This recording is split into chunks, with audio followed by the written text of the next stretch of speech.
Hi, I'm Greg, Hi, I'm Will. and welcome to our 13th episode of Theme Parks and Pets.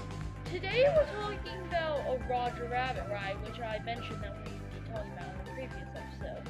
So we're going back to Roger Rabbit just because we wanted to do the actual patent. I don't have a lot on this one.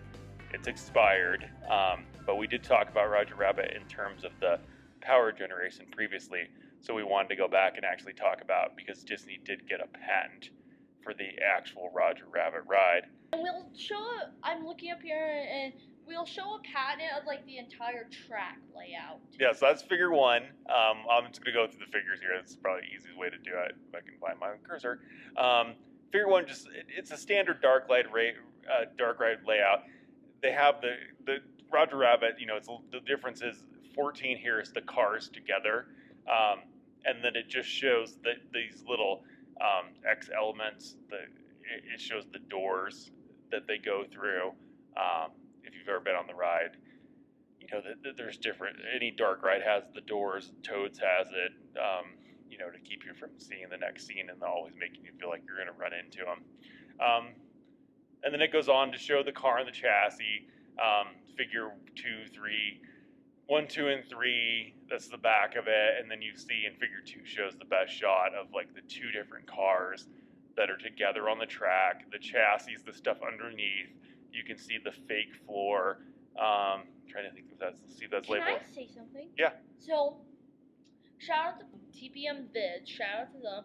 I think it's on a breakdown video, but on Roger Rabbit, like when the lights turn on, you can see below the pit, and like workers can go down there and work on stuff. So you can see the slot, and so like 46 is the fake floor, and you see a slot through it, and then you see what's underneath it on a concrete floor, which is all this stuff like 162. That's all the things that drive the car, and that's the part that gets to spin. Is that your wheel hooks into this rod, 142 probably, that goes underneath the floor and allows the cars to spin. And there's two cars. So this is kind of showing figures 4, 5, 6, or showing the chassis and how the car goes down to it. Same with these later on figures. Figure 6 shows more of the wheel. And they had to hook it up. They show how they hook it up so that when you turn it the right way, that it actually turns the way you think it's going to instead of turning backwards. Figure 9 was kind of interesting to me, is they talk about how the cars have a barbell shape, and you can see that in figure 9. And it's so, they made it this way so it has a cutout in the middle so it could take tighter turns. So if you think of it as a big square, a big rectangle, like you have to move the whole two cars around something, but if you have a cutout in the middle, you can kind of they were saying you could turn it tighter because you have that cutout, and so you get closer to the scenery in the ride or other obstructions in the ride, which I kind of thought was interesting.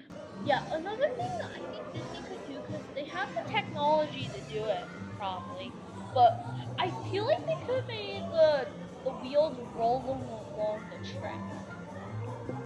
The wheels roll around along. Yeah, like the tires, like they can kind of like drive. Oh, because they just had their fake, they're above it. Yeah, and another ride that I think could totally put like all the wheels on there, but they didn't do that. Is at California on Monsters, like they have artificial wheels too that don't roll. Yeah, because it's going into the track. Yeah. So they show the real tracks are more like casters in figure 10 here.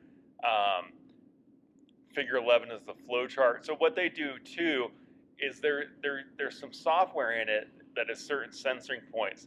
They'll ask the car what its orientation is, and you probably feel this. The car will kind of reorient it at certain points in the ride, especially at the end, because you can't go into the load area, being backwards. So it'll query and say, what's the car's position.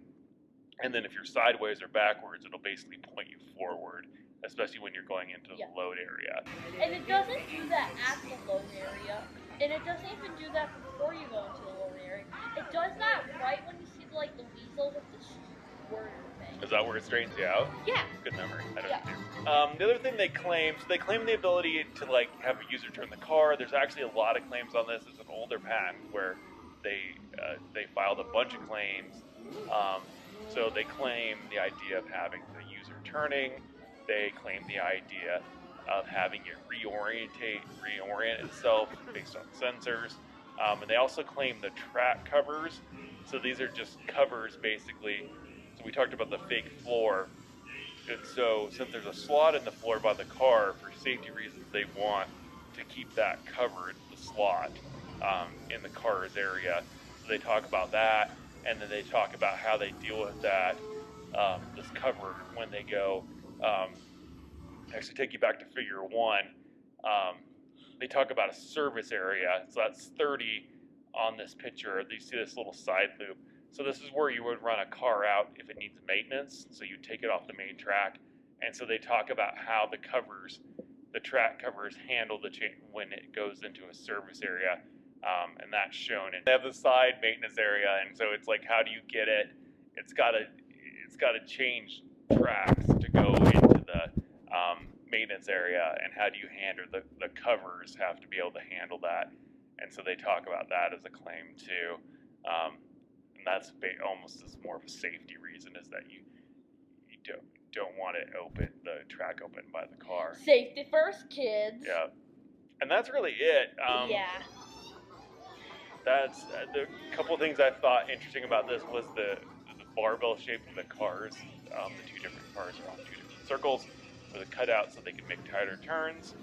And then the idea of driving the car, and they had a chain. I'm trying to see what picture that was. That shows how the chain hooks up. Oh, in figure 6, shows how the chain hooks up through a different pulley system, so that basically when you turn the wheel, it turns in if it was just hooked over two different sprockets, you would turn the wrong way. So they had to come up with a way to make it so it goes on the back end of a sprocket, the 112, if you look at this picture in figure 6, so that when you turn the wheel, it turns in the correct direction that you think when you turn right, the car turns to the right rather than to the left. So interesting, pretty broad claims, but all expired now. So that's it. There's Roger Rabbit. Would like to move forward. I want to start doing videos. Epic Universe is announcing a lot of its lands, and I think there's a lot of interplay with what? Yeah, it's already, like, the biggest park that's been revealed yet in Epic Universe is the Horror Land or something. Yeah, Dark Universe. So they did a patent on just the ride restraints for the Monsters Unchained. So we're gonna do that. I kind of want to talk. Is Monsters Unchained the one that's kind of like Forbidden Journey? Yeah, it's like a kook arm. I think that's gonna be our next video, right? Yeah, and then I want to talk about the Wolfman coaster is a spinning coaster, and they have a patent for Guardian, so I think we're gonna kind of compare those two. We will stop talking about Wolfman because we're gonna cover that lately. Yes. We covered it later. But other than that, that's it. All I had for today. Will, you want to sign us off? Bye.